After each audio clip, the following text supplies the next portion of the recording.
కాళ్లలో నొప్పి, నరాల వాపు వంటి లక్షణాలతో బాధపడుతున్నారా? వెరికోస్ వెయిన్స్ లో అత్యాధునిక చికిత్స ఏవిస్ వాస్కులర్ సెంటర్. నమస్తే రమ్ గారు. నమస్తే జయ. రమ్ గారు, మనకి గురు పౌర్ణమి ఉంది. గురు పౌర్ణమి యొక్క విశిష్టత, అసలు గురు పౌర్ణమి ఎందుకు వచ్చింది ఒకసారి మాట్లాడుకుందామండి. ఆషాఢ శుద్ధ పౌర్ణమి. ప్రతి పౌర్ణమికి ఏదో ఒక పేరు ఉంటుంది మనకి.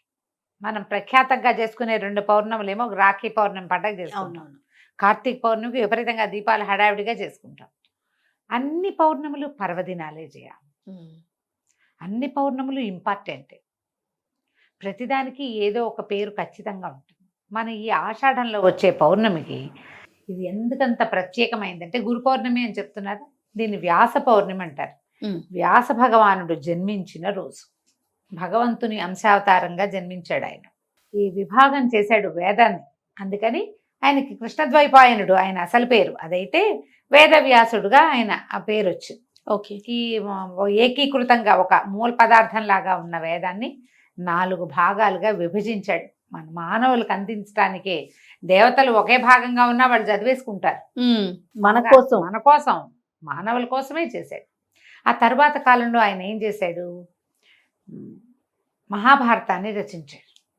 అష్టాదశ పురాణాలు రచించారు. ఇవాళ మనం చెప్పుకునే కథలు, కాకరకాయలు, ధర్మాలు, సూత్రాలు, జీవిత పాఠాలు సమస్తము మహాభారతం నుంచే వచ్చినాయి. మన భక్తికి మార్గమైన భాగవతము వ్యాసుల వారే మనకు అందించారు. అష్టాదశ పురాణాలు 18 రకాల పురాణాలు, అవి కాకుండా ఇంకా ఎన్నో ఉన్నాయట. వాటిలో నుంచి ఉప పురాణాలు ఎన్నో. అవన్నీ కూడా వ్యాస భగవానుడే మానవులకి అందించాడు. వ్యాసుడు మానవులకి గురువు. మనిషి అన్న ప్రతివాడికి గురువు అవసరమే. అంతేగా. ఒక్కొక్కసారి ప్రకృతి వాడికి గురువు అవుతుంది. ఒక్కొక్కసారి వాడికే ప్రచోదనం వచ్చి చేసుకుంటాడు ఏదో ఒకటి. కానీ ఏదో ఒక దశలో ఒక బోధ ప్రతివాడికి అవసరం అవుతుందా? అవును. అంటే ఎవరికి వాళ్ళకి ఇండివిజువల్ జీవితాల్లో. అలా కాకుండా మానవాళికే బోధించిన వాడు వేదవ్యాసుడు. ఆయన జ్ఞాపకార్థం, ఆయన కోసం, ఆయనని గౌరవించడం కోసం ఈ గురు పౌర్ణిమ చేసుకుంటాం. దీంతో పాటు మనం ఏం చేయొచ్చు? గురువే కాకుండా, అంటే వ్యాస భగవానుడే కాకుండా మన సమీపంలో మన జీవితాలకి గురువులైన వాళ్ళు. ప్రథమ గురువు తల్లి. యజ్ఞోపవీత ధారణ అవి చేయించే అవకాశాలు ఉన్న వాళ్ళకైతే తండ్రి. కాకపోయినా అందరికీ తల్లి తండ్రి ఒకళ్ళ తర్వాత ఒకళ్ళు గురువులే. అవును. నాన్నే మన జీవితాన్ని నేర్పిస్తాడు మనకి. తర్వాత అధ్యాపకులు, పాఠాలు చెప్పిన వాళ్ళు, ప్రత్యేకంగా ఏదైనా ఒక సబ్జెక్ట్లో మనకి చేత కానప్పుడు మనకి గైడెన్స్ ఇచ్చిన వాళ్ళు ఒక గురువులు. అక్కడి నుంచి ఇంకా ఆధ్యాత్మిక గురువు, జీవిత పాఠాలు నేర్పించిన వాళ్ళు, మోటివేషనల్ గురువులు. ఏమీ లేకుండా అలా జీవితంలో అలో లక్షణాన్ని అఘోరిస్తూ ఉంటే, బాబు ఇది చెయ్యి, ఇలా చెయ్యి, అలా ఆలోచించద్దు, ఇట్లా ఆలోచించు, ఇలా కూడా ఆలోచించచ్చు అని మనకి దారి చూపించిన వాళ్ళందరూ కూడా గురువులే. వాళ్ళందరినీ గుర్తు చేసుకుని స్మరించుకుని, వీలైతే అవకాశం ఉంటే, ఇప్పుడు వాట్సాప్లు వచ్చినాయి, ఫోన్లు వచ్చినాయి కాబట్టి ఒకసారి మాట పలకరించి, పెద్దవాళ్ళైతే వెళ్ళి పాదాలకు నమస్కారం చేసుకుని గురువుని గౌరవించాలి. మనని చీకట్లో నుంచి వెలుతురులోకి తీసుకెళ్లేవాడు గురువు. కలియుగ ఆరంభం అయిపోతుంది. ఎప్పుడు ఈ కురుక్షేత్రం అయిన తర్వాత క్రమంగా అప్పటికే కలిపురుషుడి తాలూకు లక్షణాలు వచ్చేసినాయి సంధికాలంలో. అప్పుడే ఆయన తెలుసుకున్నాడు, వీళ్ళు మానవులకి ఇంత వేదం మనం అందించినా వాళ్ళు దాన్ని ఏం చేసుకోలేకపోతారు. అవును. ప్రతివాడు దాన్ని మొత్తాన్ని చదవలేకపోతాడు, తెలుసుకోలేకపోతాడు. ధర్మాచరణ కష్టమవుతుంది మనుషులకి. పైగా కలి ప్రభావం విపరీతంగా ఉంటుంది. కలి ప్రభావానికి లోనవుతారు. అందులో మళ్ళీ ఏంటంటే వృత్తులు అవి క్రమంగా మారిపోతాయి. అవును. ప్రపంచం మారుతుంది. ఈ మారే ప్రపంచానికి ధర్మాన్ని సులువుగా బోధించే విధానాన్ని ఆలోచించి తను పక్కనే ఉండి జరిపించినటువంటి మహాభారత గాథని, మరి ఆయనే కదా మహాభారత గాథ కంటే ఆద్యులు చాలామంది ఉన్నారు. శంతనుడు, ఆయన కుమారులు, ఆయన వాళ్ళ తాతలు ముత్తాతలు, దుష్యంతుని కుమారుడైన భరతుడు, ఆయనే కదా దీనికి మూల కారణం, భరత వంశం. అక్కడి నుంచి కొన్ని తరాలు ఆయన మునుమనుడైన వాడు హస్తో, ఎవరో ఆయన పేరు మీదే హస్తినాపురం వచ్చింది. అక్కడి నుంచి ఆయనకి 7 తరాల తర్వాత వాడెవడో ఒకడు ప్రతీపుడు. ప్రతీపుని కుమారుడు శంతనుడు. అంటే భరతుడి నుంచి వీళ్ళకి ఎన్ని తరాలు గడిచినాయి? అవును. ఇన్ని తరాల తర్వాత ఈ యుగాంతానికి ముందు ఒక మహాభారత యుద్ధం, అత్యంత పెద్దదైన యుద్ధానికి సాక్షిభూతుడుగా నిలబడి ఉన్నాడు ఆయన. ఆయన వీళ్ళ జీవితాల్లోకి అడుగుపెట్టిన తర్వాత, అంటే మహాభారత కథాఘట్టాల్లోకి ఆయన అడుగుపెట్టిన తర్వాత ఆయన వల్లే ధృతరాష్ట్రుడు, పాండురాజు, వీరుడు జన్మించారు. అక్కడి నుంచి ఆయన ప్రతి విషయము దగ్గరుండి చూశాడు.